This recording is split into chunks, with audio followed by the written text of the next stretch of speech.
नमस्कार दोस्तों, मैं राकेश वर्मा आप सभी का स्वागत करता हूं आपके अपने परिवार एसएन गुरुकुल पर। साथियों, बिहार में बीपीएससी आयोग के द्वारा जो शिक्षकों की भर्ती हुई, आप सभी को ज्ञात है कि जब 10 अप्रैल 2023 को महागठबंधन सरकार के कैबिनेट के द्वारा जो नियमावली लाई गई थी, उसमें डोमिसाइल लागू था। अर्थात उसमें साफ-साफ अंकित था कि बिहार में शिक्षक बनने के लिए भारत का नागरिक एवं बिहार का अस्थायी निवासी होना अनिवार्य है।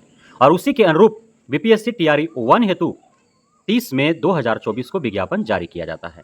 लेकिन कुछ ही दिनों के बाद उस विज्ञापन में संशोधन करके एक नोटिस बीपीएससी आयोग की तरफ से जारी किया जाता है कि अब डोमिसाइल नीति हटाया जाता है और ओपन कैटेगरी पर दूसरे राज्य के शिक्षक अभ्यर्थियों को आमंत्रित किया जा रहा है। उसके बाद से धड़ाधड़ दूसरे राज्य के शिक्षक अभ्यर्थी जो है वो आवेदन करना प्रारंभ कर देते हैं। और बिहार में डोमिसाइल नीति हटाए जाने का सबसे ज्यादा यदि खमियाजा कोई भुगतता है तो वह आरक्षण कोटे के शिक्षक अभ्यर्थियों को भुगतना पड़ रहा है।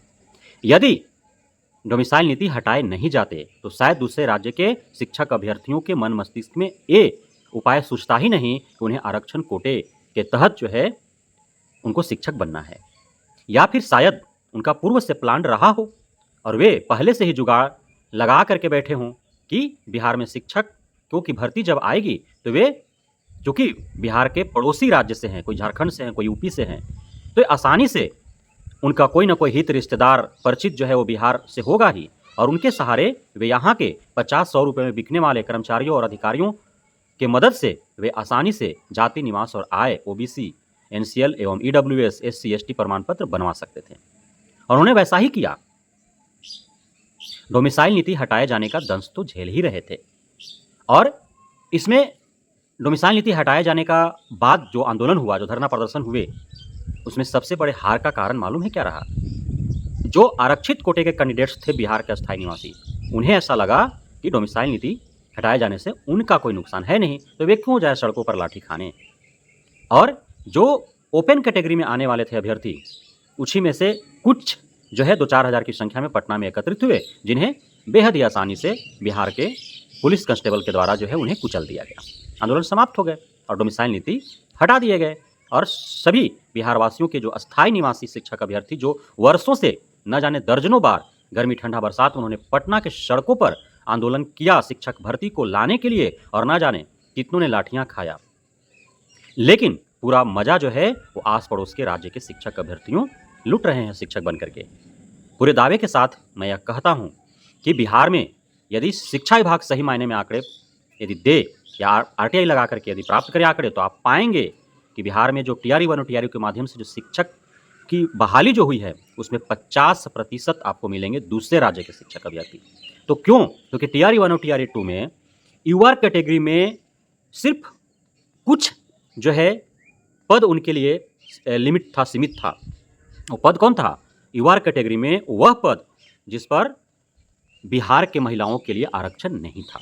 अर्थात जो 50% महिलाओं के लिए यूआर कैटेगरी का पद आरक्षित था, उसे छोड़कर के जो 50% यूआर कैटेगरी का जो रिक्त पद थे, वही सिर्फ उनके लिए ओपन पद था। और उन्हीं पदों पर जो है दूसरे राज्य के चाहे जिस भी कैटेगरी के, चाहे जो भी हो, स्त्री पुरुष हो, पीएच हो, कोई भी हो, आवेदन कर सकते थे। लेकिन उन्होंने आरक्षण का भी लाभ लिया, महिला आरक्षण का भी लाभ लिया उन्हें यूआर कैटेगरी में।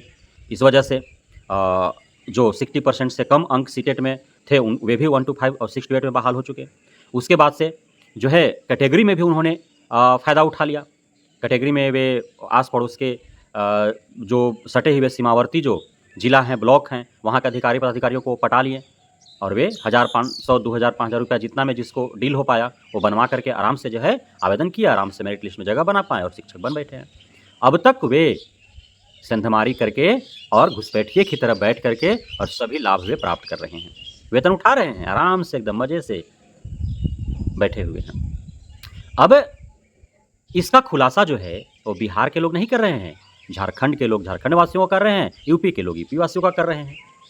अब जो यूआर कैटेगरी से बिहार में शिक्षक बना है बिहार और झारखंड के, तो उनके कोई ना कोई परिचित होंगे, आस पड़ोस के होंगे, गांव मोहल्ले के होंगे, हित रिश्तेदार होंगे, उनके साथ पढ़े हुए होंगे, जो किसी तरह से जुगाड़ लगा करके धांधली सेटिंग के माध्यम से पैरवी और पैसे के दम पर वे बिहार के सीमावर्ती जो क्षेत्र है वहाँ के जिला और ब्लॉक से जाति, निवास, आय प्रमाण पत्र, ओबीसी, एनसीएल, ईडब्ल्यूएस बनाने में वो कामयाब हुए और वे आरक्षण कोटे में शिक्षक बन के बैठे हुए हैं। और बिहार के बाहर के जो झारखंड और यूपी के जो छात्र हैं, जो शिक्षक बन बैठे हैं, वे ही खुद सोशल मीडिया पर आकर के, ट्विटर हैंडल पर आकर के वे इसका खुलासा कर रहे हैं। तो अब जितने व्यापक स्तर पर यह खेल खेला गया है कि फर्जी जाति निवास आय ओबीसी एनसीआर ईडब्ल्यूएस बनवा करके और सेंधमारी कर बिहार में शिक्षक बन बैठे हैं, तो इनकी जांच तो होना ही है। माननीय नीतीश कुमार का जो लहजा है आप सभी को ज्ञात है ना। अरे हम युवा कैटेगरी में तुम लोगों को जगह दिया और तुम सब आरक्षण कोटे में बन गए शिक्षक। जल्दी पतली गली से दुम दबा के निकलो, वरना सबको लात मार के निकाला जाएगा।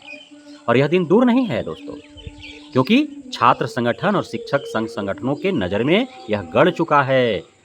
आप दूसरे राज्य के शिक्षक अभ्यर्थियों को बिहार सरकार ने मौका का दिया, आप तो उस कहावत को चरितार्थ कर दिए कि आपको बैठने का जगह मिला तो तनी गुड़वा पसारे दा, और गुड़वा पसारे दिए तो तनी अब सूते दा। तो अब जो है तबड़किया के आप लोग को उठाया जाएगा और भगाया जाएगा। जल्दी से भाग, खाली कर यह जगह। जिस जगह पर तुम हो यह जगह तुम्हारा नहीं है, तुम गलत जगह पर आ बैठे हो घुसपैठिए की तरह फर्जी जाति निवास बना करके। यह जगह खाली करो, यह जगह बिहार के अस्थायी निवासियों के लिए है।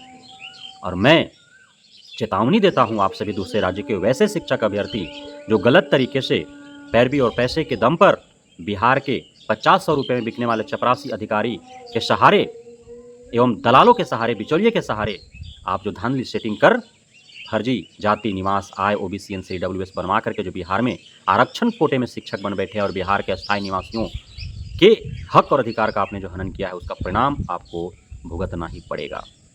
और यदि आप स्वयं सीट छोड़ करके नहीं भागे, पतली गली से दुम दबा करके नहीं निकले, तो जिस दिन कार्रवाई होगी आप पर 420 का केस लगेगा।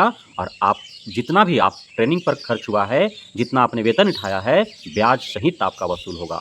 जिस प्रकार से कलकत्ता हाई कोर्ट ने आदेश दिया था, हालांकि उस पर माननीय सुप्रीम कोर्ट ने जो है स्टे लगाया है, लेकिन वो जांच उस पर चल रही है, जांच अभी बंद नहीं हुए हैं। उसी प्रकार से पटना हाई कोर्ट का आदेश कुछ ही महीनों में आपको देखने को मिलेगा। इसलिए आप सभी सचेत हो जाइए, सावधान हो जाइए, सतर्क रहिए और भाग जाइए।